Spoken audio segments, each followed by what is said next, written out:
Movie की शुरुआत में हम सैंटो नाम के एक आदमी को देखते हैं जो अपने सबसे बड़े दुश्मन एंजेलो को मारने के लिए उसके घर पर जाता है। कुछ ही देर में वो उसके आदमियों को मारता हुआ उसके पास पहुंच जाता है। फिर एंजेलो उसको कहता है कि अगर तुमने मुझे मारा तो तुम्हारी बेटी की जिंदगी बर्बाद हो जाएगी, लेकिन सैंटो को इस बात से कोई भी फर्क नहीं पड़ता, इसलिए वो एक रस्सी निकालकर एंजेलो का गला घोटकर उसको मार देता है। तभी वहां पर पुलिस फोर्स भी पहुंच जाती है जो सैंटो को सरेंडर करने के लिए कहती है, लेकिन वो तो उनकी बिल्कुल भी बात नहीं सुनता।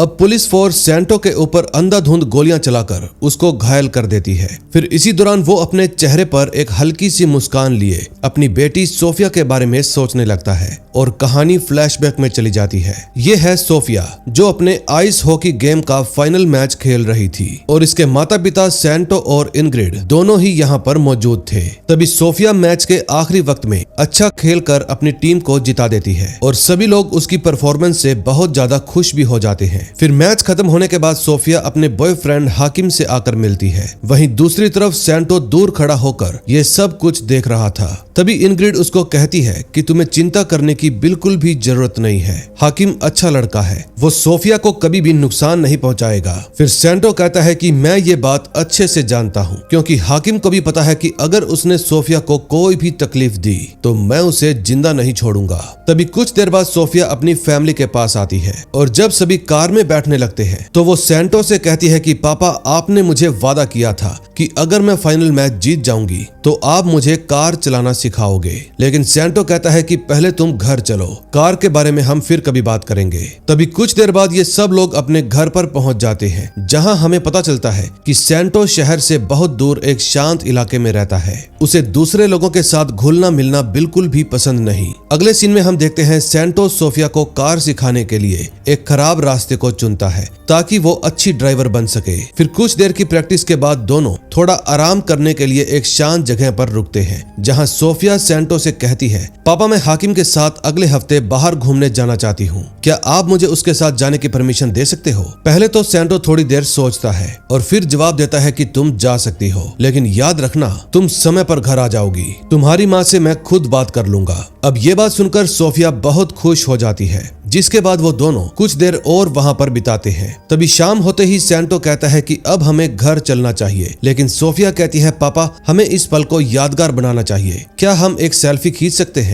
सैंटो कहता है तुम अच्छे से जानती हो मुझे अपनी फोटो खिंचवाना बिल्कुल भी पसंद नहीं, इसलिए फालतू का वक्त जाया मत करो, हमें रात होने से पहले ही घर पहुंचना होगा। अगले सीन में हम उनको कार के पास देखते हैं जहां सैंटो अपनी कार का शीशा ठीक कर रहा था। फिर इस बात का फायदा उठाकर सोफिया चुपचाप से उसकी फोटो खींचकर अपनी इंस्टाग्राम स्टोरी पर डाल देती है। तभी हम एंजेलो नाम के एक आदमी को देखते हैं जो कि बहुत सालों से सैंटो को ढूंढ रहा था, लेकिन जैसे ही सोफिया इंटरनेट पर सैंटो की फोटो पोस्ट करती है एंजेलो अपने आदमियों की हेल्प से उसका पता लगा लेता है। अगले सीन में हम देखते हैं सैंटो अपने वेयर हाउस में लकड़ी काटने का काम कर रहा था। तभी अचानक से मशीन में कुछ गड़बड़ी आ जाती है। फिर सैंटो अपने पार्टनर पैट्रिक से कहता है कि मैं यहाँ का सारा काम खत्म करके थोड़ी देर बाद घर वापस आ जाऊंगा, इसलिए तुम जाकर सोफिया को एकेडमी से घर पर छोड़ दो। फिर पैट्रिक सोफिया को सही सलामत उसके घर पर पहुंचा देता है और कॉफी पीने के लिए वहीं पर रुक जाता है। तभी कुछ देर बाद जब सोफिया अपने कपड़े धोने के लिए ऊपर वाले बाथरूम में जाती है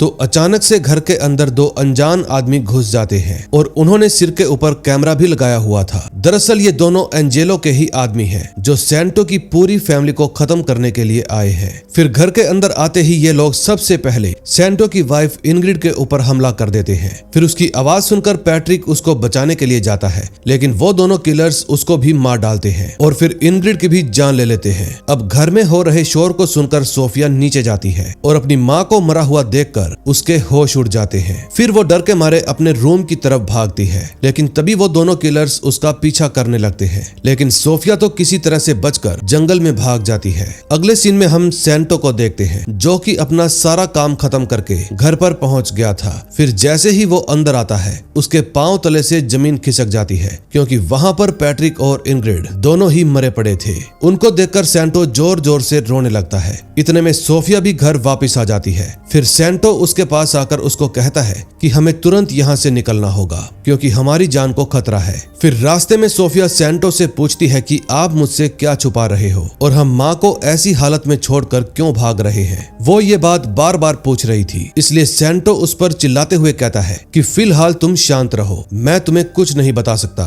बस तुम इतनी बात जान लो कि अभी हम बहुत बड़ी मुसीबत में पड़ चुके हैं। अगले सीन में हम रूबी नाम के एक आदमी को देखते हैं जो वही किलर है जिसने अपने पार्टनर के साथ मिलकर सैंटो के परिवार पर हमला किया था। रास्ते में जाते वक्त उसके पास एंजेलो की कॉल आती है और वो रूबी से पूछता है कि क्या तुमने मेरा काम पूरा कर दिया। फिर रूबी जवाब देता है कि हमने सैंटो और उसकी वाइफ को तो मार दिया, लेकिन उसकी बेटी वहां से भाग निकली। ये बात सुनकर एंजेलो कहता है कोई बात नहीं, हमें उस लड़की से बिल्कुल भी खतरा नहीं है, अब तुम वापिस से घर जाओ, मुझे सैंटो का मरा हुआ चेहरा देखना है। अगले सीन में हम सैंटो को देखते हैं जो सोफिया को साथ लेकर एक सुनसान बिल्डिंग में पहुंच जाता है और कहता है आज की रात हम यहीं पर बिताएंगे। सोफिया को कुछ भी समझ में नहीं आता कि उसके साथ हो क्या रहा है, इसलिए वो अपने पापा को कहती है कि हमें पुलिस के पास जाना चाहिए, पुलिस हमारी जरूर हेल्प करेगी। लेकिन सैंटो कहता है कि हम किसी पर भी भरोसा नहीं कर सकते, इस वक्त हमें सभी से खतरा है। तभी हम रूबी को देखते हैं जो एंजेलो के पास पहुंच गया था।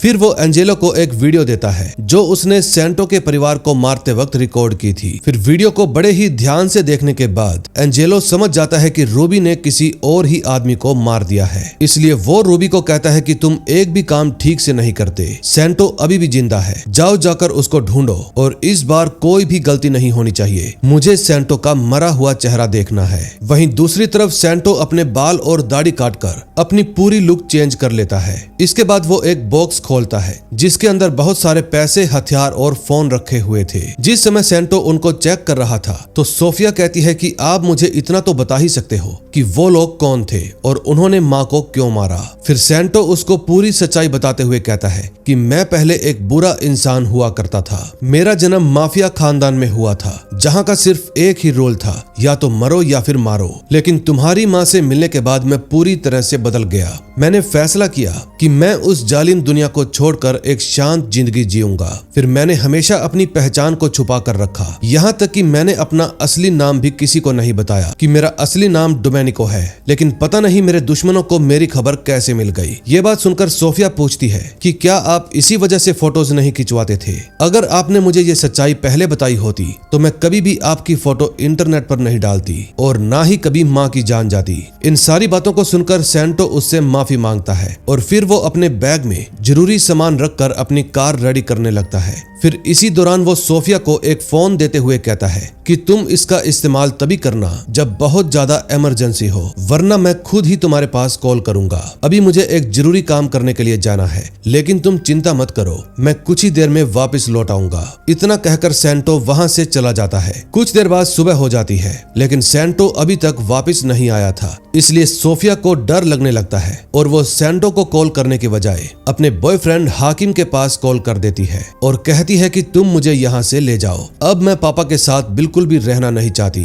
फिर हाकिम उसकी लोकेशन पूछता है, लेकिन उसको ये नहीं पता था कि एंजेलो के आदमी उसका फोन ट्रैक कर रहे हैं और जल्दी ही उनको सोफिया की लोकेशन पता चल जाती है। अगले सीन में हम सैंटो को देखते हैं जो कि विट नाम के एक आदमी को पीट रहा था। फिर थोड़ी देर पीटने के बाद सैंटो उससे पूछता है कि बताओ मेरी फैमिली पर किसने हमला किया, मुझे उसकी सारी जानकारी चाहिए। तभी विट बताता है कि वो सभी एंजेलो के आदमी थे, उन्होंने ही तुम्हारी फैमिली को मारा है, उनमें से एक का नाम है रूबी। फिर ये सारी जानकारी मिलने के बाद सैंटो अपना चाकू निकालकर विट को खत्म कर देता है। इतने में हाकिम भी सोफिया के पास पहुंच जाता है। फिर जब वो दोनों बाइक पर बैठकर वहां से जाने लगते हैं तो एंजेलो का आदमी उसके पीछे पड़ जाता है। तभी कुछ देर बाद सैंटो भी बिल्डिंग में वापस आ जाता है, लेकिन उसको वहां पर सोफिया दिखाई ही नहीं देती, इसलिए वो तुरंत अपनी कार निकालकर उसको ढूंढने के लिए निकल जाता है। दूसरी तरफ एंजेलो का आदमी लगातार हाकिम का पीछा कर रहा था। तभी जंगल से जाते वक्त हाकिम की बाइक एक पेड़ से टकराकर जमीन पर गिर जाती है। फिर वो आदमी अपनी कार से उतरकर बिना कुछ सोचे समझे हाकिम को मार डालता है और फिर सोफिया को कार की डिग्गी में डालकर वहां से ले जाने लगता है। इतने में सैंटो भी वहां पर पहुंच जाता है और उस किलर पर हमला कर देता है। फिर उन दोनों के बीच में हाथापाई होने लगती है और इसी दौरान सैंटो को चाकू लगने की वजह वजह से वो घायल हो जाता है। तभी सोफिया किसी तरह से कार से निकलकर उस किलर के ऊपर हमला कर देती है और सैंटो सही मौके का फायदा उठाकर उस किलर को शूट कर देता है। अगले सीन में हम एंजेलो को देखते हैं जो अपने छोटे बेटे माइकल से बात कर रहा था। माइकल कहता है कि पापा, आपको बदला लेने की जरूरत नहीं है, हमें अपने बिजनेस को आगे बढ़ाने पर ध्यान देना चाहिए, इसी में ही हम सबकी भलाई है। ये बात सुनकर एंजेलो को गुस्सा आ जाता है और वो माइकल के कान के नीचे एक थप्पड़ बजा देता है। फिर वो माइकल को कहता है कि सैंटो ने मेरे गलत बेटे को मार दिया। दरअसल सैंटो ने कुछ साल पहले एंजेलो के बड़े बेटे को मार दिया था और उसी बात का बदला लेने के लिए एंजेलो इतने वक्त से सैंटो को ढूंढ रहा था।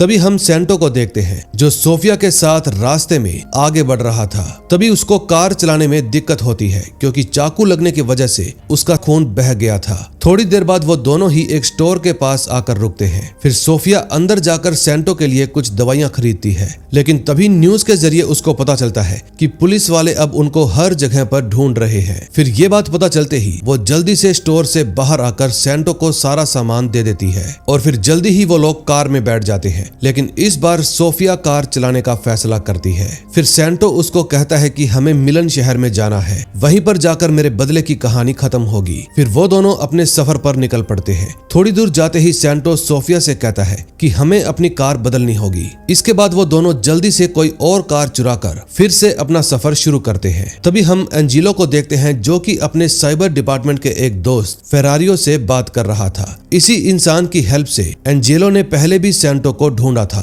और अब वो फिर से उसको ढूंढने के लिए फेरारियो की हेल्प मांगता है। फिर फेरारियो जवाब देता है कि मैं आपकी हेल्प करने के लिए तैयार हूँ, लेकिन इस काम में बहुत ज्यादा खतरा है, मुझे ये काम डिपार्टमेंट के खिलाफ जाकर करना होगा। फिर एंजेलो उसको कहता है कि तुम बस मेरा ये काम कर दो, मैं तुम्हारा एहसान कभी भी नहीं भूलूंगा। इस काम के बदले तुम्हें जो कुछ भी चाहिए मैं तुम्हें वो सब कुछ दूंगा। और ये बात सुनते ही फेरारियो उसकी हेल्प करने के लिए राजी हो जाता है। अगले सीन में हम सैंटो और सोफिया को देखते हैं जो कि अब मिलन शहर में पहुंच गए थे। तभी उन्हें रेडियो से पता चलता है कि पुलिस वालों ने अपनी सिक्योरिटी और भी बढ़ा दी है, इसलिए सैंटो एक पुरानी बिल्डिंग में आकर थोड़ी देर आराम करने के बारे में सोचता है। तभी कुछ देर बाद उसकी तबीयत बहुत ज्यादा खराब होने लगती है और वो अचानक से बेहोश हो जाता है। ये देखकर सोफिया डर जाती है और जल्दी से कुछ पैसे लेकर बिल्डिंग के बाहर आ जाती है। तभी उसको एक मेडिकल स्टोर दिखाई देता है, लेकिन वहाँ के लोग उसकी हेल्प करने के लिए बिल्कुल भी तैयार नहीं थे। वो लोग तो बस इतना ही कहते हैं कि तुम यहाँ से चली जाओ वरना हमारे लिए मुसीबत बढ़ जाएगी। फिर सोफिया उनको पैसों का लालच देती है, जिसकी वजह से वो लोग उसकी हेल्प करने के लिए राजी हो जाते हैं।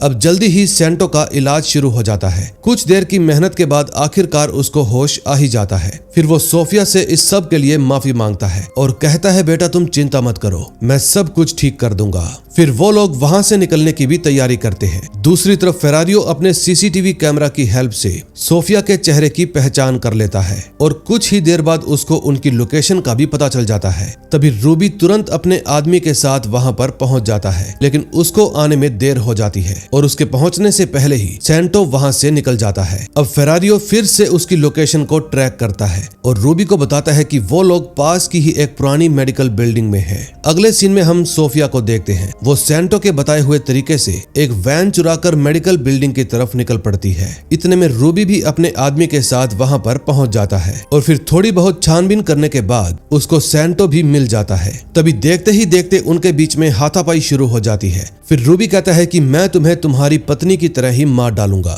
ये बात सुनते ही सैंटो को गुस्सा आ जाता है और वो लगातार उस पर हमला करता रहता है। फिर अपनी जान बचाने के लिए रूबी सैंटो से दूर भागने लगता है, लेकिन इतने में सोफिया भी वहां पर पहुंच जाती है और जैसे ही बिल्डिंग के अंदर जाने लगती है रूबी का साथी उस पर गन तान देता है। फिर ये देखकर सोफिया वहां से भागने की कोशिश करती है, लेकिन वो आदमी हवा में गन चला देता है, जिसकी वजह से सोफिया वहीं पर रुक जाती है। अब गन की आवाज सुनकर सैंटो रूबी का पीछा छोड़कर खुद बिल्डिंग से बाहर आ जाता है और उस आदमी को ठोक देता है। फिर वो दोनों जल्दी से वैन में बैठकर वहां से निकल जाते हैं। फिर कुछ देर बाद वो लोग एक सुरक्षित जगह पर पहुंच जाते हैं, जहां पर सैंटो एक बॉम्ब बनाने लगता है, जिसका इस्तेमाल करके वो एंजेलो के आदमियों को मार डालेगा। फिर वो सोफिया को भी लड़ने की ट्रेनिंग देता है ताकि वो मुश्किल वक्त में अपना बचाव खुद कर सके। अब रात को दोनों ही मिलकर एंजेलो से हमेशा हमेशा के लिए छुटकारा पाने का एक बहुत जबरदस्त प्लान बनाते हैं। और अगली सुबह सोफिया माइकल के ऑफिस के बाहर पहुंच जाती है। फिर वो वहां की सिक्योरिटी का फोटो खींचकर सैंटो को भेज देती है, लेकिन इतने में एक सिक्योरिटी गार्ड उसके पास आता है और उसको वहां से भगा देता है। दूसरी तरफ सैंटो मौका मिलते ही एक कार के अंदर घुस जाता है और जैसे ही सिक्योरिटी गार्ड कार में बैठता है, सैंटो उस पर गन तानते हुए कहता है कि तुम चुपचाप कार को ऑफिस की पार्किंग में ले चलो। फिर वहां पर पहुंचते ही सैंटो उस गार्ड को बेहोश करके ऑफिस के अंदर आ जाता है। माइकल को पकड़ने के बाद वो सीधा पार्किंग में जाता है, लेकिन सिक्योरिटी के लोग उसका पीछा करने लगते हैं। फिर कुछ देर बाद उनके बीच में लड़ाई शुरू हो जाती है। अब इससे पहले कि वो सैंटो को पकड़ पाते, सोफिया वहां पर कार लेकर पहुंच जाती है। फिर सैंटो जल्दी से माइकल के साथ कार में बैठ जाता है और फिर जल्दी से वो लोग वहां से निकल जाते हैं। फिर अपने अड्डे पर पहुंचने के बाद सैंटो माइकल के फोन से उसी की फोटो खींचकर एंजेलो के पास भेज देता है। इसके बाद वो सोफिया से वादा करता है कि बेटा तुम चिंता मत करो, ये सब मैं जल्दी ही खत्म कर दूंगा। और इतना कहने के बाद सैंटो वैन में आकर बैठ जाता है और वहां से चला जाता है। अगले सीन में हम एंजेलो को देखते हैं, जिसके पास सैंटो की भेजी हुई फोटो पहुंच गई थी। सैंटो ने फोटो के साथ साथ एक वॉइस नोट भी भेजा था, जिसमें वो एंजेलो को कहता है कि तुम खुद को मेरे हवाले कर दो,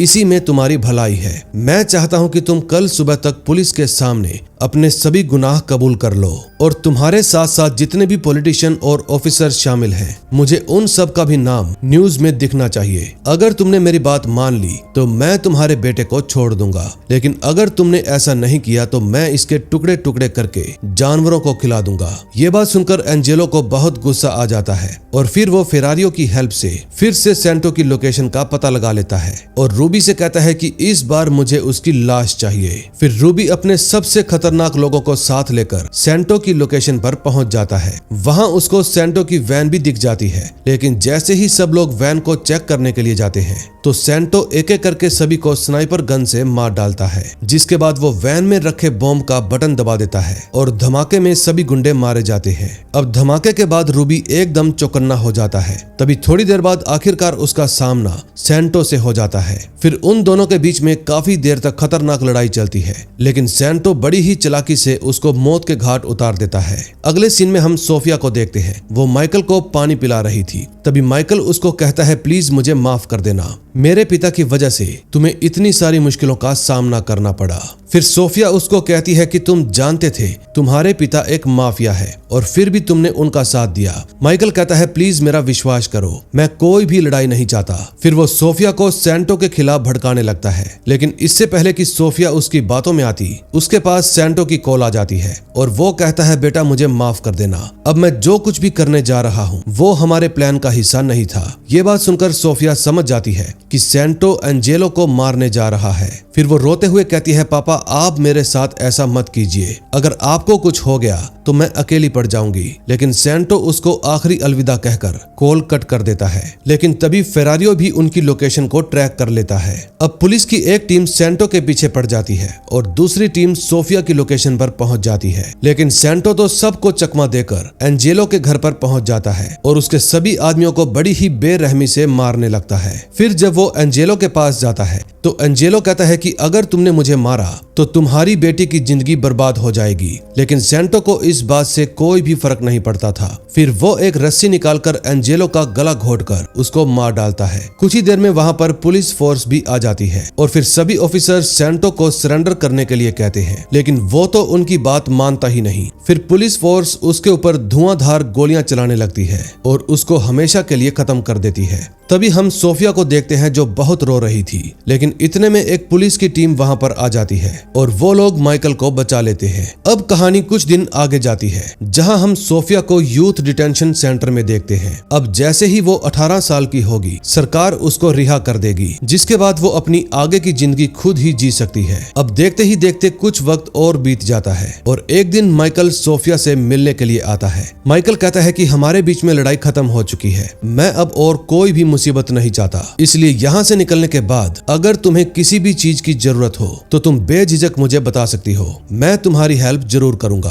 और इतना कहने के बाद माइकल अपना कार्ड देकर वहाँ से चला जाता है। फिर कार में बैठते वक्त वो फेरारियो से कहता है कि जैसे ही सोफिया यहाँ से बाहर निकले तो तुम उसे मार देना। अब कुछ समय बाद वो दिन भी आ जाता है जब सोफिया 18 साल की हो गई थी, लेकिन इस समय वो अपने कमरे में बैठकर अपने पापा सेंटो के बारे में ही सोच रही थी। अब नेक्स्ट डे वो डिटेंशन सेंटर से रिहा होने वाली थी, लेकिन किसी तरह से वो एक रात पहले ही डिटेंशन सेंटर से बाहर आ जाती है। अगली सुबह हम माइकल को देखते हैं। जब वो अपने ऑफिस में पहुंचता है तो उसकी मुलाकात सोफिया से होती है और उसको देखकर माइकल के होश उड़ जाते हैं। फिर सोफिया उसके पास आती है और कहती है कि शायद हम लोगों की लड़ाई कभी भी खत्म नहीं हो सकती। और इतना कहने के बाद वो अपना चाकू माइकल के गले में घुसा देती है, जिसकी वजह से वो तड़प तड़प कर मर जाता है। और इसी के साथ इस मूवी का भी एंड हो जाता है। दोस्तों, मूवी अच्छी लगी हो तो वीडियो को लाइक करें, चैनल को सब्सक्राइब करें और वीडियो को हाइप कर दें। हम मिलेंगे आपसे नेक्स्ट वीडियो में। Till then bye bye.